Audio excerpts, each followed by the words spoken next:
Hello what ప్రియులారా, మనల్ని ఎంతగానో ప్రేమించే అమ్మా నాన్నలకు ఏదైనా మంచి గిఫ్ట్ ఇవ్వాలి అనుకుంటాం కదా. నేను కూడా మీలాగే అనుకున్నాను.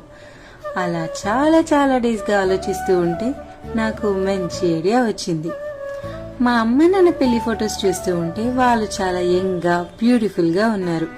కానీ ఆ టైంలో ఫొటోస్ కదా, అస్సలు క్లారిటీ లేవు. అప్పుడు వచ్చిన ఐడియానే ఇది.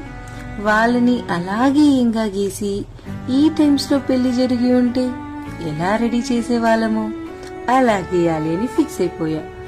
ఆ థాట్ రాగానే ఆర్ట్ వర్క్ స్టార్ట్ చేసేసా. ఈ ఆర్ట్ వర్క్ ఎప్పుడెప్పుడు ఫినిష్ అవుతుందా, అవుట్పుట్ ఎలా ఉంటుంది, ఎప్పుడు గిఫ్ట్ చేస్తాను, వాళ్ళ రియాక్షన్ ఎలా ఉంటుంది అనుకుంటూ చాలా ఎక్సైటెడ్ గా గీశాను. అండ్ ఈ ఆర్ట్ వర్క్ నాకు మరింత స్పెషల్, ఎందుకంటే ఇది నేను నా ప్రెగ్నెన్సీ టైంలో గీశాను కాబట్టి. నా బుజ్జలో ఉన్న వాళ్ళు మా అమ్మమ్మ తాతయ్య ఎంత బాగున్నారో అనుకుంటూ మురిసిపోయి ఉంటారు కదా. మీరు కూడా మీ అమ్మ నాన్నలకు ఇలాంటి బ్యూటిఫుల్ అండ్ స్పెషల్ గిఫ్ట్ ఇవ్వాలి అనుకుంటే comment down modern nostalgia. Bye.